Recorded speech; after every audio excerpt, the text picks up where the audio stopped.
Salutations à tous et à toutes. Salam Kakanadada. Toujours un clin d'œil à nos frères et sœurs de la Tanzanie.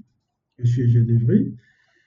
Alors, pour notre exhortation de la semaine, nous partons toujours dans notre précieux livre Katandimsi, le livre mystérieux, le code secret et le code révélé de la Bible authentique, parce que nous parlons de spiritualité. Et ce rouleau très important nous révèle la profondeur même de notre existence, la profondeur de toute la création, la profondeur de la vie spirituelle. Et nous savons tous que la spiritualité est une question de race. Donc nous partons dans ce rouleau-là pour notre exhortation. Alors, aujourd'hui, nous allons parler d'un sujet très important, comme de toujours. Mais ce sujet est plus important aussi parce que cela nous révèle un peu, tu peux dire, le réveil même du peuple noir, hein, et ce que l'oppression se manifeste toujours sur le peuple noir. Alors, le livre de Wongia, qu'on appelle dans la Bible classique Ésaïe, et son livre Prise de contact, excusez-moi, prise de contact, parce que Ésaïe a eu contact avec les entités et a vu un peu dans la prophétie, dans la projection de la vision, ce qui peut se dérouler, ce qui adviendra. Donc, Ésaïe, son vrai nom, Wongia, parce que c'est noir.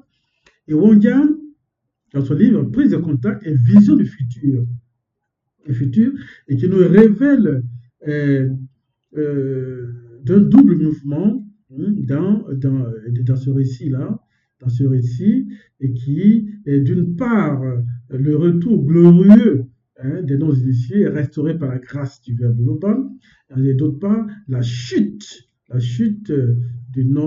du roi non-initié, c'est-à-dire la chute des opprimés, la chute des dictateurs, la chute des rois, la chute même, je peux dire, des gouvernants qui sont toujours en train d'opprimer le peuple. Donc, dans le titre ici, le retour des exilés graciés et l'influence de Satan après sa dernière chute. On dit bien après sa dernière chute. Donc, nous savons tous que Satan a eu plusieurs chutes. Il y a eu 5 chutes, plusieurs chutes. Donc, c'est la dernière chute. C'est dans cette dernière chute-là qu'il a manifesté cette influence-là. Et dans cette chute-là, qui s'est passée bien longtemps, même avant la création de Doua, avant la création de la Terre, et cette influence-là, qui continue encore à cette époque, de se manifester vis-à-vis du peuple noir. Donc, nous partons à la page 726 de ce rouleau, de Katandimsi, 726, le chapitre 14 du livre de Wongia, le chapitre 14, nous allons parcourir le verset 1 au verset 8.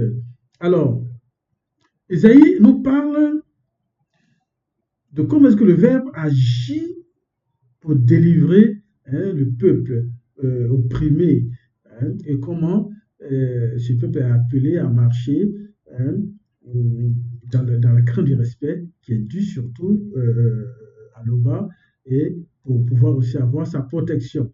Donc, il faut dire qu'à un moment donné, le peuple sera rétabli. Et donc, c'est la vision de Wongia qui nous partage dans ses écritures. Donc, je lis au chapitre 14 du verset 1, « Car le Verbe de l'Oba aura compassion des non-initiés, de ceux de Tindi. Il choisira et pardonnera aux non-initiés de Tombalébila. Il rétablira les blancs et les sans-mêlés, entre les métis, qui auront reçu la grâce, entre parenthèses, par le deuxième, se joindront à eux et ils s'uniront à la maison de Tindi. » Je reprends encore cela. Car le Verbe de l'Oba aura compassion des non-initiés, de ceux de Tindi, virgule. Il choisira et pardonnera au non-initié de Tombalébila, virgule, et il les rétablira. Et il les rétablira. Donc, pour dire que le verbe aura compassion, hein, compassion des non-initiés. Parce que c'est une action, hein, et cela peut montrer que c'est une action pour restaurer, racheter et réintégrer dans la maison de Tindi. Donc c'est un symbole, hein, de l'alliance, même de l'alliance du verbe de Loba, parce que on peut aussi dire que c'est deux générations, donc c'est la famille de Tindi, la famille de Jacob, hein, de Tobalabila, okay, qui veut dire remporter la bataille. Donc, c'est nous montrer un peu, hein, le rétablissement, hein, de ce peuple noir, enfin, du peuple noir, de la même famille, hein, parce que nous sommes tous des descendants de ce peuple-là, nous sommes tous des noirs, hein, et cette descendance-là, c'est rétabli, hein, par le verbe de Loba, parce que ce peuple, ce que nous vivons aujourd'hui, comme j'ai dit, ce peuple noir qui sera délivré, hein, par compassion, hein, par le verbe de Loba. Les blancs et les sans-mêlés, métis, qui auront reçu la grâce par le deuxième, se joindront à eux et ils s'uniront à la maison de Tindi. Donc aujourd'hui, nous voyons dans ce rachat du peuple, de ce peuple-là, hein, les blancs, les sans-mêlés, c'est-à-dire les métis, hein, qui vont accepter la vérité, qui vont accepter le verbe de Loba. Et à cette époque, nous voyons même que dans ce rachat-là, il y a des blancs, les sans-mêlés, qui ont accepté cette vérité, qui ont accepté de comprendre et de venir dans la lumière à la présence du deuxième, à l'époque du deuxième, et le deuxième va les racheter et pour les ramener tous à la maison, pour les ramener tous avec les frères de sang noir, les frères noirs, pour qu'ensemble former une famille, ensemble être ensemble, hein, pour mieux apprendre de cette vérité-là qu'a apporté l'évangile, et surtout a apporté le deuxième. Parce que, comme je dis, c'est blancs et les sans-mêlés qui ont accepté cette vérité-là, qui ont reconnu, hein, en la présence du deuxième, à la personne du deuxième, cette vérité-là, hein, prônée par le deuxième, par la manifestation du verbe de Loba. Donc, pour cela, nous allons aller à la page, comme je dis, à la page 421, pour lire quelques passages, la page 421. Nous allons aller au verset 20, donc 421, c'est le chapitre 7, et le titre c'est ma prière solennelle, mais nous allons aller au verset 20 qui dit, si donc, à cause de ton verbe, un blanc ou un sans-mêlé, en parenthèse métis, vient parmi le peuple noir pour faire partie des initiés en acceptant ton verbe et après avoir renoncé à ses penchants contre nature, étant lui-même contre nature, car les blancs et les sans-mêlés, en parenthèse métis, qui sont parmi les non-initiés, savent et d'autres apprendront que tu es unique créateur et qui, par son verbe, agit en déployant la manifestation de sa puissance. Dès lors qu'un blanc ou un sans-mêlé, en parenthèse métis, viendra pour faire partie des initiés en acceptant ton verbe et après avoir renoncé à ses penchants contre nature, étant lui-même contre nature, virgule, la manifestation de ta grâce et de ton pardon, virgule, y compris l'acceptation, virgule, ne lui seront accordées que par le deuxième. Que par le deuxième. Verset 21, oui, c'est la manifestation de ta volonté par son verbe.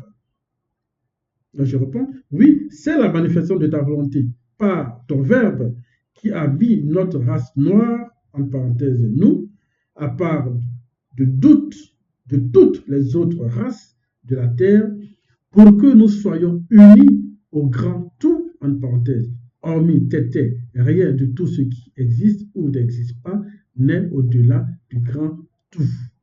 Donc voilà un peu pour dire que à la période du deuxième, les Blancs et les sans-mêlés qui auront accepté cette vérité, qui auront reconnu à la personne du deuxième cette vérité, la manifestation de la grâce du Verbe, seront acceptés et le Verbe les rétablira dans cette grande famille. Verset 2, le peuple initié les prendront et les amèneront dans les temples sacrés après purification. Après purification. Donc là, nous voyons aussi l'intégration même dans la communauté des Blancs et des sans-mêlés, des frères Blancs et sans-mêlés, ne se fera pas sans purification. On nous dit, les peuples initiés les prendront et les amèneront dans les temples sacrés après purification. Donc, cette purification fait partie d'une transformation intérieure de ces Blancs et des sans-mêlés, parce que l'initiation spirituelle est symbolique du passage de l'ignorance à la lumière. Donc, par exemple, quand il y a une communauté établie, je pourrais dire même en Europe, par exemple, s'il y a une communauté de Noirs, et les nouveaux qui arrivent, genre de l'Afrique, ils sont tous accueillis, intronisés, pas intronisés, mais introduits dans cette communauté pour leur apprendre comment ça se passe, comment est-ce que les choses se passent dans ces pays-là, comment est-ce qu'il faut, il faut agir, comment est-ce qu'il faut se comporter, etc. Donc, c'est une forme de purification pour l'intégration de ces nouveaux-là dans la communauté. Donc, c'est un peu cette caricature-là pour dire qu'aujourd'hui, l'Église, qui est l'Assemblée des initiés, est appelée à accueillir, mais aussi et à guider le nouveau dans la vérité du verbe de l'Oba, et par purification, ça peut aussi symboliser les enseignements, etc. Donc voilà un peu ce symbole-là de purification pour amener et aider les nouveaux qui arrivent, ceux qui acceptent cette vérité-là, les Blancs et sans-mêlés, pour les intégrer dans la communauté des Noirs. Donc, le peuple originel, le peuple initié, donc je relis encore, les peuples initiés les prendront et les amèneront dans les peuples sacrés, dans les temples sacrés après purification. Verset 3.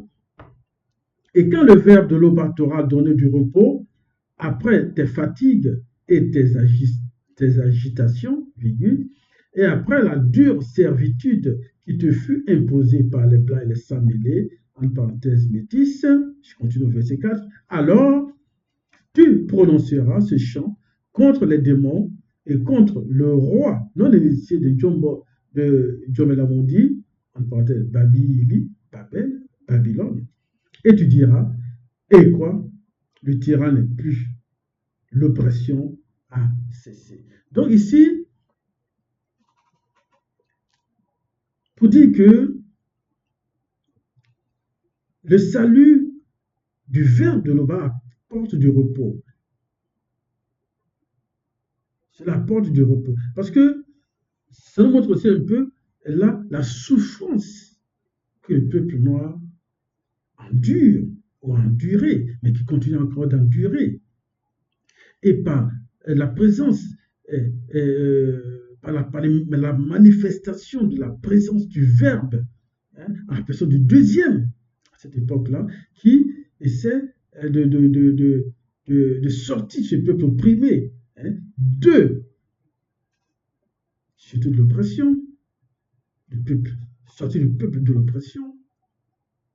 Nous voyons plutôt tout cela hein, pour leur apporter ce repos spirituel. Hein, et après cette oppression, cela symbolise que les Blancs, les sans-mêlés, hein, oppresseurs spirituels, oppresseurs coloniaux. Et cela manifeste aussi la présence, comme je dis, l'amour du verbe de Loba, la présence du deuxième, pour sortir ce peuple-là du repos, après tout ce qu'ils ont vécu, hein, de les sortir de l'obscurité, hein, pour les mettre dans la lumière, pour donner ce repos spirituel, pour connaître la vérité, pour connaître le verbe de Loba. Vous voyez, pour ne plus être sous la domination hein, de l'oppression. Et alors, dans ce réveil-là, hein, ils se rendront compte que l'oppression a cessé. Et cela est très important pour ce repos-là, pour montrer à ce peuple-là que maintenant vous avez du repos. Et, la vérité est là, accepter la vérité pour ne plus subir tout ce que vous subissiez. Verset 5. Modiba Bekokisedi a brisé spirituellement le bâton des méchants, virgule, la verge des dominateurs. La verge des dominateurs. Mais je vais remonter encore un peu plus haut dans le chapitre 4 là, pour quelque chose que j'ai oublié. Alors, tu prononceras un chant contre les démons et contre le roi. Contre le roi. Donc, ce chant est une proclamation prophétique contre les puissances invisibles. Alors, ce chant aussi pour célébrer la fin de l'oppression. Hein, la fin de l'oppression hein, de ces dictateurs-là qui sont animés par Satan. Hein, par Satan. Le Modiba Boubé, okay, son vrai nom, qui est toujours là pour oppresser le peuple noir. Donc là, le verset 5, je reprends. Modiba Bekokisedi a brisé spirituellement le bâton des méchants, la verge des dominateurs. Alors, Modiba Bekokisedi, qui, cette entité, de toute sa puissance, qui intervient, hein, dans l'invisible pour protéger hein, ce peuple noir en brisant le pouvoir hein, des dominateurs, en brisant le pouvoir des dominateurs. Et pour dire que le peuple qui accepte cette vérité, qui reconnaît la présence du verbe de Loba dans son existence, est protégé par les entités. Okay? Et c'est aussi pour dire que même si la domination semble encore visible, nous savons que cela est sur le plan spirituel, celui qui a accepté la vérité doit marcher dans une conscience de victoire invisible. Car c'est cette victoire-là hein, qui est manifestée par, je peux dire, par l'amour du Verbe. Hein, et en acceptant cette vérité, il y a cette victoire-là. Okay. Verset 6. Celui, entre parenthèses, le roi non initié de Djomelaboudi, je fais la parenthèse, qui dans sa fureur, je la parenthèse, sous l'influence de Satan, point virgule, Satan longtemps après sa dernière chute, je fais la parenthèse, frappait spirituellement avec ses guerriers le peuple, virgule, par des coups sans relâche, virgule, celui qui, dans sa colère, subjuguait les blancs et les sans-mêlés, en parenthèse, métis, est poursuivi, je la parenthèse, subit maintenant le courroux du maudit, Bekokisedi, je fais en parenthèse, sans ménagement. Sans ménagement. Alors, cela cette description dans ce passage symbolise un peu le pouvoir tyrannique de l'oppresseur. Hein, ce pouvoir tyrannique de l'oppresseur-là, hein, la méchanceté, la cruauté, l'insaciabilité, tout cela est maintenant poursuivi sans ménagement. C'est-à-dire, l'entité a pris le dessus pour protéger les initiés et ceux qui auront accepté cette vérité-là. Et je peux même dire que la justice même du verbe de Loba va se manifester, car nous avons aussi une parole d'espérance ici, pour dire que ils seront poursuivis sans ménagement. C'est-à-dire, tout cela va se retourner contre eux, et toute cette oppression va se retourner contre les blancs et sans mêlés, contre les oppresseurs, pas les blancs et sans mêlés, mais contre les oppresseurs envers le peuple noir. Donc, cette libération est beaucoup plus attendue. Aujourd'hui, nous le voyons dans cette tragédie visible. Le deuxième qui est là, où les Blancs, ou bien l'opération est en train de se manifester parce que le peuple noir est en train de se réveiller. Le peuple noir est en train de se réveiller et cela se voit, d'autant plus que il y a quelque part le monde culte qui est en ébullition, et qui ne voulait pas que le peuple noir puisse se réveiller. Moi, aujourd'hui, c'est en train de se manifester, c'est en train de se faire.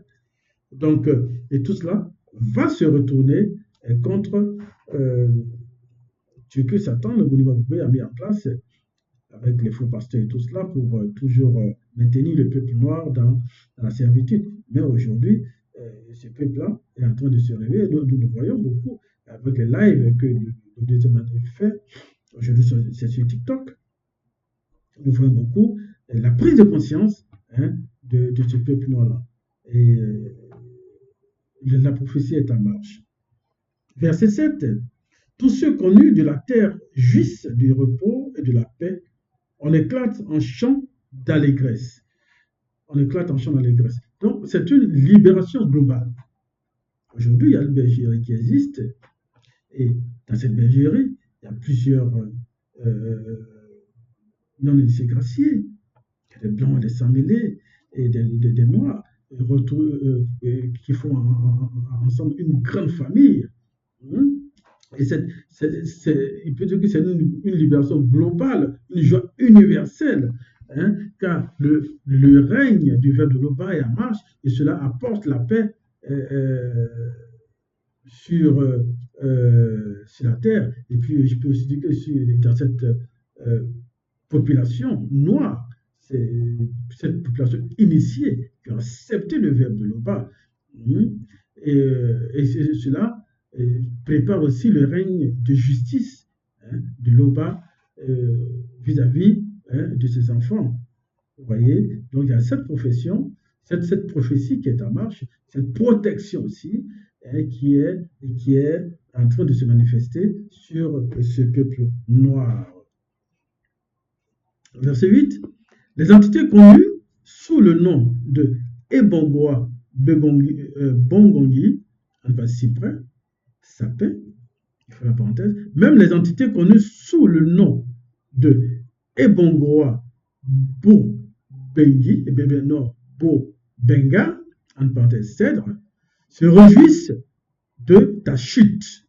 Je ferme la parenthèse, j'ouvre la parenthèse, de l'influence que Satan avait sur le roi non initié de Djomela Moudi, je ferme la parenthèse, parole des non initiés qui subissaient la tyrannie de ce roi non initié de Djomela Moudi, depuis que tu es tombé, personne ne monte pour nous abattre. Et je reprends cela. Les entités connues sous le nom de Ebongoa Bongongi,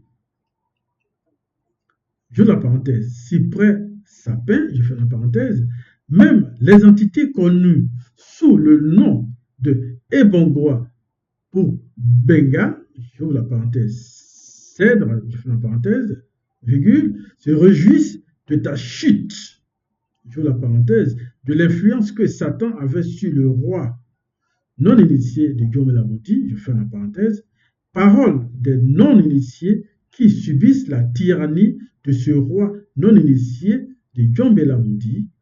Depuis que tu es tombé, personne ne monte pour nous abattre. Alors, pour dire que la tyrannie ne pourra plus continuer pour détruire. Parce que les entités sont là pour la protection, pour protéger le peuple initié. Et la chute de ce tyran est définitive. Car par la présence du deuxième, l'espace spirituel est purifié. Pour dire par ces écrits-là que, de cette vision de Wanga, que le règne démoniaque est aboli. Et que le peuple noir initié respire et respirera enfin sous la protection des entités.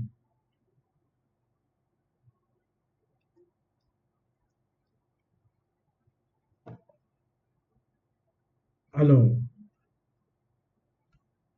ce qu'il faut retenir, c'est que le verbe restaure les humiliés. Les humiliés, ouais.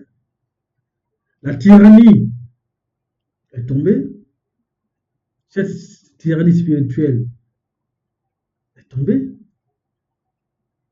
Et que le peuple entre et rentrera dans un grand repos sous la protection des entités. Et même les entités sont en joie. Parce que le verbe de l'Oba est toujours là pour la protection. Donc, frères et sœurs, tous ceux qui n'ont pas reconnu la vérité, tous ceux qui cherchent la vérité est là. Aujourd'hui, par la présence du deuxième, il faut s'approprier cette vérité-là. Sortir de l'obscurité, venir dans la lumière. Sinon, le peuple noir, sinon tous ceux qui n'ont pas encore accepté cette vérité, sont toujours sous domination de Satan. C'est vrai qu'il y a le libre arbitre de tout un chacun. Et que chacun prenne ses responsabilités, qu'il comprenne et qu'il accepte cette vérité-là. Parce qu'aujourd'hui, nous le voyons. Le deuxième, tu déploies avec tout ce qu'il fait comme travail pour amener le peuple noir à cette prise de conscience-là, pour sortir de l'obscurité et dans la lumière et ne plus être sous la domination de cette tyrannie. L'Oba est toujours glorifié.